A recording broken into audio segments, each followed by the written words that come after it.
The flicker of the fire was the only thing that moved in the vast, silent living room. Fatima pushed her cleaning cart across the polished marble, the soft whir of its wheels of violation in the cathedral of quiet. It was well after midnight, the hour when the great house finally slept, leaving only her to erase the day's traces.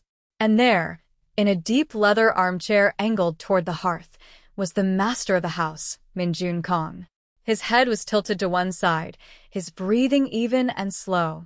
He appeared to be asleep. Fatima had worked in the mansion for 3 months, but she had never been this close to him for this long.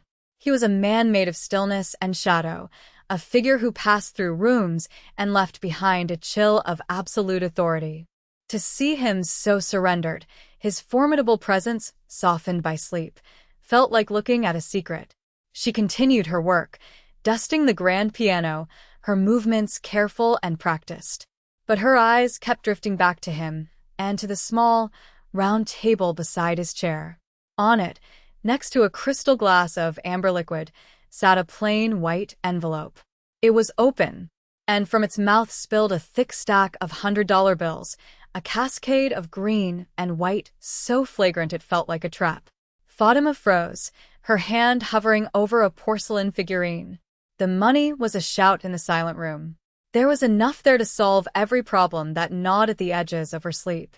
Enough for the rent that was 2 weeks past due. Enough for the medication her little brother, Samuel, needed for his asthma, the kind the clinic said was better, but that they could never afford. Enough to buy him the winter coat he needed, the one his small frame shivered without. The air grew thick with the unspoken question. He was asleep. No one would ever know. The house was a fortress of cameras, but she knew the schedules, the blind spots. She knew Mr. Kang's study, where the security monitors glowed, was empty at this hour. The thought was a serpent, coiling in her gut. It would be so easy. Just a few bills from the middle of the stack. A desperate, silent prayer for forgiveness. Welcome to our channel. If you enjoy stories that touch the heart, remember to subscribe for more. Now, let us get into it. She could almost feel the crisp paper in her hand, the impossible weight of it. She imagined walking into the pharmacy, not with shame and a request for a partial refill, but with confidence. She pictured the look on Samuel's face, the pure, uncomplicated joy of a new, warm coat. The temptation was not just a whisper, it was a physical ache, a pressure behind her eyes. What she did not yet understand was that the man in the chair was not asleep at all. Every slow breath was a performance. Every flicker of his eyelids was a lie. Minjun Kong was more awake than he had ever been, and he was watching her through the sliver of his lashes, waiting. The envelope was not an accident. It was a test. And in that moment, Fatima's entire future hung balanced on the edge of a single, silent decision.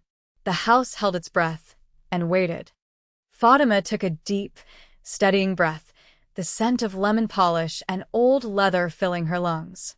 She closed her eyes for a single second, and a memory bloomed behind them. It was from 2 nights ago, in their tiny, drafty apartment. Samuel had been coughing, a dry, barking sound that scraped her nerves raw. She had held him, rocking him gently, his small body trembling. "Is it my fault we're poor, Fatty?" he had asked, his voice small against her shoulder. She had pulled back to look at him, her heart clenching. "No, sweet boy," she had said, her voice fierce and low. "It is never your fault. It's just the world. But we have each other. And I will always, always take care of you. We do the right thing, even when it's hard. That's how we keep our souls clean," he had nodded, trusting her completely. That trust was the most valuable thing she owned. It was more precious than the money in that envelope, more precious than rent or medicine or warmth. Opening her eyes, she turned her back on the table. She turned her back on the temptation and focused on her work. Her movements became deliberate, a meditation in honor. She polished the dark wood of a bookshelf, her reflection a soft blur in its surface. She saw a 20-year-old woman in a simple light blue uniform, a woman who looked tired but whose shoulders were straight. This job was a lifeline. She had been hired by the head housekeeper, a stern but fair woman named Mrs. Kim. On Fatima's first day, She had been clumsy, nervous, and had accidentally knocked over a small vase. It shattered on the floor. Fatima had frozen, expecting to be fired on the spot. But Mrs. Kim had simply appeared with a dustpan and broom. "Accidents happen," the older woman had said in her precise, accented English. "Honesty is what matters here. Did you try to hide it?" Fatima shook her head, unable to speak. "Good," Mrs. Kim had said, and that was the end of it. That small moment of grace had forged a quiet bond between them. Fatima knew Mrs. Kim saw her, truly saw the person beneath the uniform. To betray that trust, to betray Mr. Kang's trust, would be to shatter something far more valuable than a vase. It would be to shatter herself.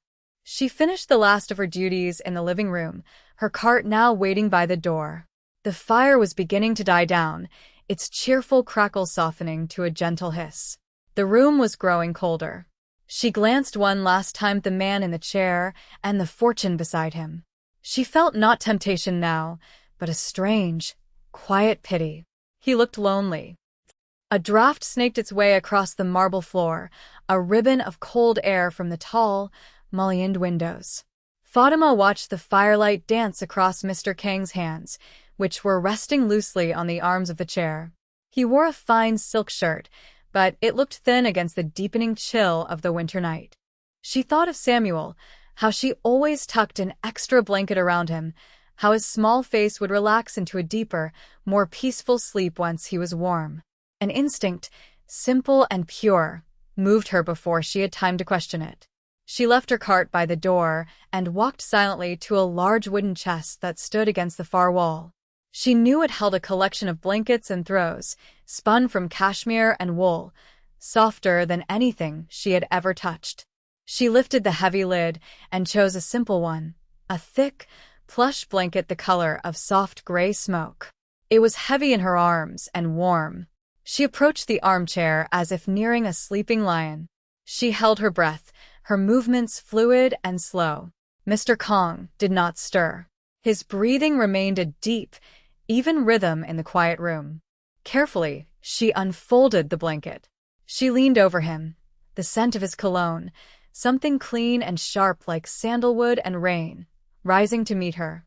For a moment, she was acutely aware of his power, of the stories the other staff whispered about him. A man who commanded empires of shadow with a single word. But in this moment, he was just a man, cold in his sleep. She gently draped the blanket over his lap, letting it cascade down over his legs and feet. She tucked the edges in around his hips, sealing him in a cocoon of warmth. Her fingers brushed against the fabric of his trousers, and she pulled her hand back as if burned, a sudden flush of heat on her cheeks. She took a step back, observing her work. The gray blanket looked soft against the severe lines of his black trousers and the dark leather of the chair. It was an island of comfort in a room built for intimidation. Satisfied, she gave a small, almost imperceptible nod. She collected her cart and slipped out of the room, closing the heavy oak doors behind her with a soft click. The hallway was dark and silent. She made her way to the staff quarters, her heart finally calm, her soul clean. Back in the living room, the firelight cast long shadows. For a full minute, nothing moved. Then, the eyes of the man in the chair slowly opened. They were not hazy with sleep. They were sharp, clear, and swimming with a profound and bewildering emotion. Minjun Kang stared at the fire, his hand coming to rest on the impossible softness of the gray blanket. He had been prepared for theft. He had been prepared for betrayal. He was not prepared for this. The next morning, the house was alive with its usual, tightly controlled energy. Fatima went about her duties, her mind on the list of tasks Mrs. Kim had given her. The encounter in the living room felt like a dream, distant and strange. She was polishing the silver in the pantry when a voice, cold and smooth as steel, spoke from behind her. "You were in the master's study late last night." Fatima turned to see Mr. Choi, Minjun Kang's second-in-command. He was a man who smiled without warmth, his eyes always calculating. He stood with his arms crossed, leaning against the doorframe as if he owned it. "I was cleaning, sir," Fatima replied, her voice even. She met his gaze directly. She had learned early on that looking away was seen as a sign of guilt in this house. The living room, you mean? Choi corrected her, his smile tightening. Mr. Kong was in there. With you, the implication was ugly, and it hung in the air between them. Mr. Kong was asleep in his chair, Fatima said, her tone clipped. I finished my work and I left. Choi pushed himself off the doorframe and took a step closer. He was shorter than her, but he carried himself with an arrogant swagger that made him seem taller. A girl like you, he said, his eyes raking over her, from her worn shoes to her full figure. You see an opportunity, you take it. I know how it works. A rich man, a poor girl. A little favor, a big reward. Fatima felt a surge of cold anger. I am here to do my job, Mr. Choi. Nothing more, we'll see, he said, his voice a low hiss. He turned and walked away, leaving a trail of menace in his wake. Fatima's hands trembled slightly as she picked up a silver candlestick. She knew men like Choi. Men who saw kindness as weakness and poverty as a tool to be used. Later that day, Choi stood before Minjun Kong in his minimalist office. The gray blanket from the night before was now neatly folded on a sofa. The new cleaner, Choi began. I find it unwise to have someone of her background with such free access. She was alone with you for over an hour last night. Mr. Kong sat behind his massive desk, his fingers steepled. He looked at Choi, his expression unreadable. And you were vulnerable. There was cash on the table. It is a risk. The money was not touched, Kong said, his voice flat. This time, Choi countered. She is a weak link. She could be bought. Or pressured. Our rivals could use her. Kong was silent for a long moment, his gaze distant. He was not thinking about rivals. He was thinking about the gentle weight of a blanket settling over him, an act of unprompted care he had not felt since he was a boy. Your concern is noted, Choi, he said finally, a clear dismissal. Choi bowed stiffly, but his eyes burned with resentment. He had offered his counsel, his strategic paranoia, and had been brushed aside. He saw the girl not just as a risk now, but as an insult, a symbol of his boss's inexplicable blindness. And he decided, in that moment, that he would be the one to make Mr. Kong see.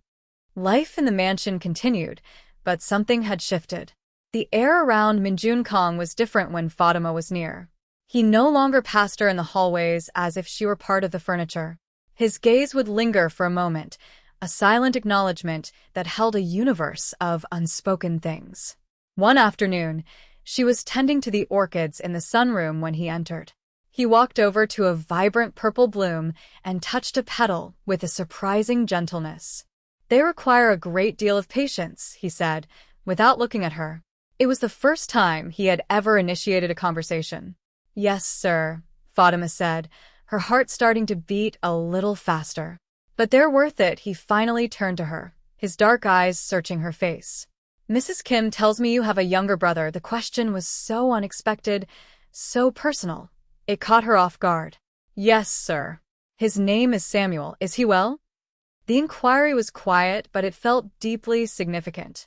In this house, personal details were currency, and Mr. Kong was not a man who spent it frivolously. He has asthma, sir. It gets worse when the weather is cold. She did not know why she was telling him this. The words just came, drawn out by the stillness in his attention. He simply nodded, a slow, deliberate movement. I see, he said. And then he left, the silence rushing back in to fill the space he had occupied. The brief exchange left Fatima unsettled. She felt as though she had walked across a high wire without realizing it. She was being watched, not just with the suspicious eyes of Mr. Choi, but with the assessing, unreadable gaze of Mr. Kong himself. The feeling intensified over the next few days. She would catch Choi staring at her from across a courtyard, or find him standing just outside a room she was cleaning. He was a hunter, and she was his prey. Meanwhile, her life outside the mansion walls remained a struggle. That week, Samuel had a bad attack, and the cost of the emergency inhaler wiped out their grocery money. She made them rice and beans for 3 days straight, telling him it was a new game. He ate it without complaint, but she saw the hunger in his eyes. As she scrubbed floors in a house where a single vase was worth more than her annual salary, the memory of the envelope of cash returned to her. Her choice that night had been clear, righteous. But righteousness didn't fill an empty stomach. It didn't warm a cold apartment. For the first time, a sliver of doubt entered her heart. Not regret for her action, but a deep, aching weariness with a world that made such choices necessary. She was so tired of being strong.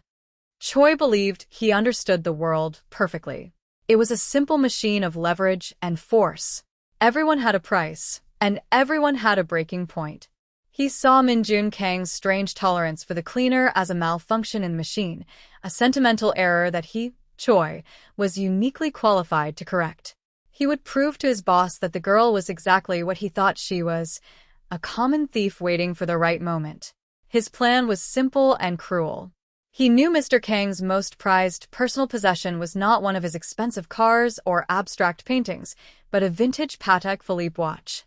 It had belonged to his father, a piece heavy with history and meaning. Kang never wore it, but kept it in a velvet-lined box on his bedside table. One evening, while Fatima was cleaning the master suite, Choi staged a scene. He knew she always finished in the master bathroom, leaving her cart just outside the bedroom door. While her back was turned, he slipped into the bedroom, took the watch from its box, and slid it deep into the side pocket of Fatima's own worn coat, which was folded neatly on the bottom shelf of her cart. He then retreated to the hallway to wait. A few minutes later, Fatima emerged, ready to head home. As she pushed her cart toward the staff exit, Choi stepped out from the shadows. "A moment, please," he said. Two of Kang's other security men flanked him, their faces impassive. "Mr. Kang's watch is missing," Choi announced, his voice ringing with false authority. From his bedroom, Fatima's blood ran cold. "I didn't. We will be the judge of that." Choi cut her off. "We are searching all staff who had access to the room tonight." He gestured to her cart. His eyes were alight with triumph. He made a show of looking through the cleaning supplies before his hand went directly to her coat. He reached into the pocket, and his fingers closed around the cold, heavy metal of the watch. He pulled it out, holding it up for the other men to see. The gold case gleamed under the hallway light. Well, Choi said, a slow, venomous smile spreading across his face. "What do we have here?" "I believe this belongs to Mr. Kang." Fatima stared at the watch, then at his face. She felt the floor drop out from under her. She opened her mouth to speak, to deny it, but no words came out. There was no explanation. The watch was in her coat. It was her word against the object in his hand. And in this world, in this house, she knew what that meant. She was already judged. She was already condemned. Choi looked at her with pure, undisguised contempt. "Bring her to the study," he commanded the other men. "Mr. Kang will want to deal with this personally." The study was silent, the air thick with menace. Min-jun Kang sat behind his desk, the recovered watch lying on the polished wood in front of him. It looked small and obscene, a piece of evidence in a trial that felt long since decided. Choi stood near the door, a smug, proprietary air about him, as if he had single-handedly saved the kingdom. The two guards stood on either side of Fatima, their presence a solid wall of intimidation. Fatima stood in the center of the room, her hands clasped in front of her. She had never felt so small or so powerless. Her light blue uniform felt like a costume for a part she never wanted to play, the guilty party. Mr. Kang did not look at Choi. He did not look at the watch. His eyes, dark and penetrating, were fixed only on her. The silence stretched on, each second a new turn of the screw. Fatima's mind raced. She thought of Samuel, alone in their apartment, waiting for her. She thought of being thrown out, of the shame of the police. Finally, Kang spoke. His voice was quiet, yet it commanded the entire room. "Mr. Choi tells me this was found in your coat." He did not phrase it as a question. It was a statement of fact. "Yes, sir," Fatima whispered, her voice trembling. "He says you stole it." Fatima lifted her chin. The trembling stopped. She looked directly into Min-jun Kang's eyes, and in that moment, all her fear burned away, leaving only the hard, clean core of her own truth. "No, sir," she said, her voice clear and steady. "I did not," Choi let out a short, derisive laugh. "The evidence speaks for itself. She is a liar as well as a thief." But Kang's gaze never left Fatima's face. He was looking for something, searching for the slightest flicker of deceit, the smallest crack in her composure. Just as Choi was about to speak again, there was a soft knock on the study door. It opened to reveal Mrs. Kim, the head housekeeper. Her face was pale but determined. "Forgive me, Mr. Kong," she said, bowing her head. "I must speak." Choi shot her a look of pure fury. "This does not concern you, woman. Everything that concerns the integrity of my staff concerns me," Mrs. Kim said, her voice shaking but firm. She stepped into the room and looked at her boss. "This girl, Fatima. 3 weeks ago, I lost my wedding ring. It is not valuable, but it was my husband's. I thought it was gone forever. The next day, she brought it to me. She found it by a drain in the West Garden. She could have sold it. I would never have known. She is not a thief." Mrs. Kim's testimony hung in the air, a small shield of light. Kong listened, his expression unchanged. Then he leaned back in his chair. "Choi," he said, his voice dangerously soft. "You were so certain, so eager. Did you ever stop to ask yourself why I keep a camera in my own bedroom? Not to watch for intruders from the outside, but to watch for them on the inside." A cold dread began to dawn on Choi's face. Kong pressed a button on his desk. A screen on the wall flickered to life, showing a grainy, black-and-white image of the master bedroom. They watched in silence as the footage played, Fatima cleaning the bathroom, her back to the room. And then, a figure slipping in, grabbing the watch, and moving purposefully toward the cleaning cart. The figure was unmistakably Choi. Choi stared at the screen, his face ashen. The trap he had so carefully set had snapped shut on him instead. Kong turned the screen off. The room plunged back into silence. He looked at his lieutenant, and for the first time, Fatima saw the true coldness he was capable of. It was not anger. It was an absolute, bottomless void. "Get out of my house," Kong said. It was not a shout. It was quieter than that and 1,000 times more terrifying.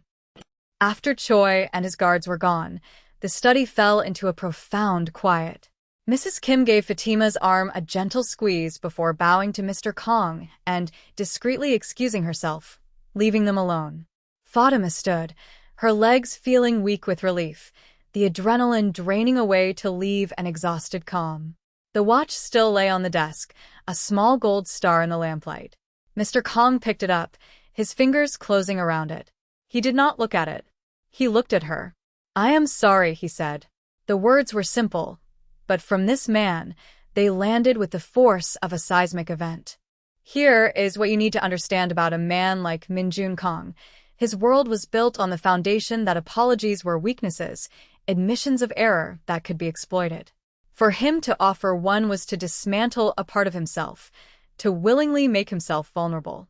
It was an act of profound trust. "You were put in danger because of me," he continued, his voice low.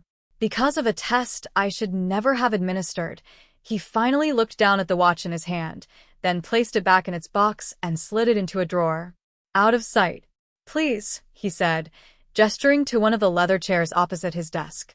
"Sit." Fatima hesitated for a moment, then did as he asked, sinking into the soft leather. It felt surreal, sitting here as an equal, not as a servant.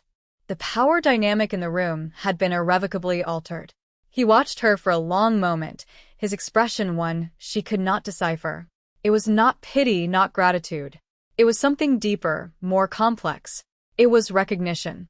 "That first night," he began, his voice softer now, almost confessional.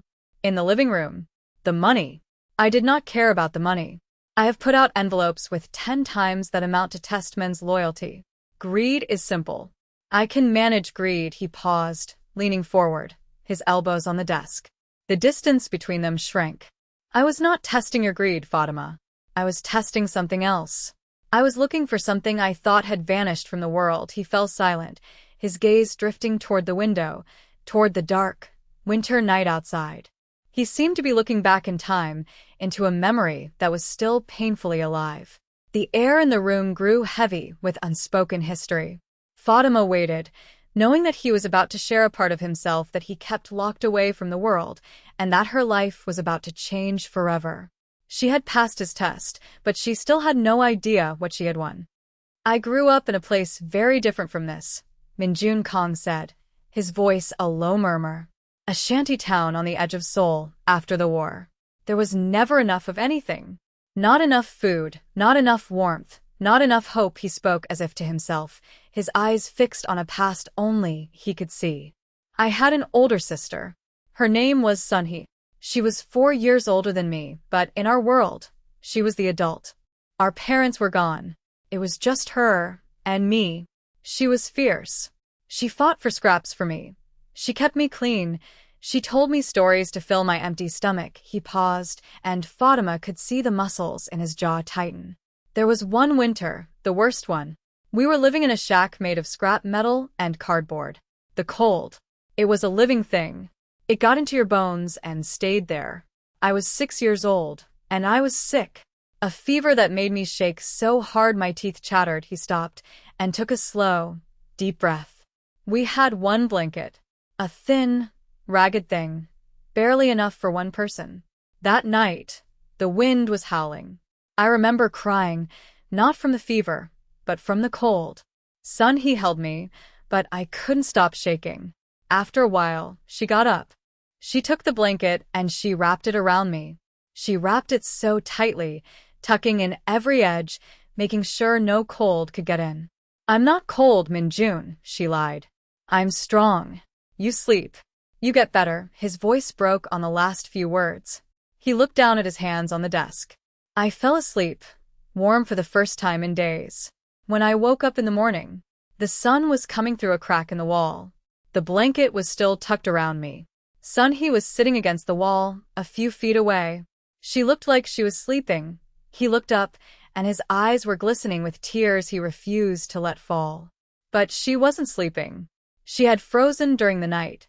She gave me the blanket, and she died so that I could live." The confession settled in the room, heavy and sacred. Fatima felt tears welling in her own eyes, an ache of sorrow for the little boy he had been, and for the sister he had lost. "That night in the living room," he said, his voice thick with emotion, "when I felt the weight of that blanket you put on me, it was the same feeling, the same impossible, unearned kindness. I wasn't testing you for a thief. I was hoping on the 1,000,000-to-1 chance that I could find a ghost, that I could find a person who would offer warmth to a stranger for no reason at all. A person like my sister." He finally looked at her, and the tears he had been holding back traced slow, silent paths down his cheeks. "And I found you." The weeks that followed were a quiet revolution. One day, Mrs. Kim approached Fatima with an envelope. It was not from Mr. Kong, but from a foundation she had never heard of. Inside was a letter granting her a full scholarship to the city college to study nursing, a dream she had packed away years ago, along with a stipend that would more than cover her and Samuel's living expenses. A few days later, a polite man from a real estate agency called. He explained that a benefactor, who wished to remain anonymous, had purchased a small, charming house for her and her brother in a quiet, safe neighborhood near a good school. It was all taken care of. There was no paperwork for her to sign, no catch. It was simply hers. Fatima knew. She knew it all came from him. She tried to thank him, but he was never there. He had left the country on business, Mrs. Kim explained. He left her only one thing, a large, wrapped box. Inside was the soft, gray cashmere blanket. Fatima and Samuel moved out of their cramped apartment and into the little house with the big backyard. For the first time, Samuel had his own room. For the first time, Fatima had a quiet desk where she could study. The weight of survival, a burden she had carried for so long she'd thought it was a part of her, began to lift. She enrolled in her classes. She bought Samuel a proper winter coat. She watched him run in their backyard, his laughter free and unburdened by the wheezing cough that had haunted their nights. She had not just been given a house, she had been given a future. Minjun Kong returned 2 months later. He did not come to the mansion. He came to her small house on a Sunday afternoon. He wore simple trousers and a sweater, not a suit. He looked less like a mafia boss and more like a man searching for a place to rest. He brought a bag of groceries. Samuel, no longer shy and afraid, ran to him. Mr. Kong knelt and spoke to him softly, asking about his school, his new friends. Later, as dusk settled, Mr. Kong sat in an armchair in their cozy living room, a cup of tea in his hand. Fatima sat on the sofa opposite him. They didn't talk about the past. They talked about her nursing classes, about a funny thing Samuel had said, about the flowers she planned to plant in the spring. It was easy. It was normal. As he was talking, his voice began to slow, his eyes growing heavy. The fight he had been fighting his whole life seemed to leave him in this small, safe house. His head nodded, and he drifted off to sleep. Samuel, who had been watching from the doorway, tiptoed into the room. He picked up the gray cashmere blanket from the back of the sofa, the very one that had started it all. He walked over to the sleeping man and, with the same innate, gentle care his sister had shown, he draped the blanket over Mr. Kang's lap. Mr. Kong stirred, a faint smile touching his lips in his sleep. The circle was complete. The debt of a lifetime had been repaid not with money or power, but with a simple, repeated act of kindness. A promise kept across generations. What do you think is the most powerful form of kindness? The one you give or the one you receive? I love reading your thoughts, so please share them in the comments below. Remember to like this video if it moved you, and subscribe to the channel for more stories that explore the quiet strength of the human heart. I read every comment. See you in the next story.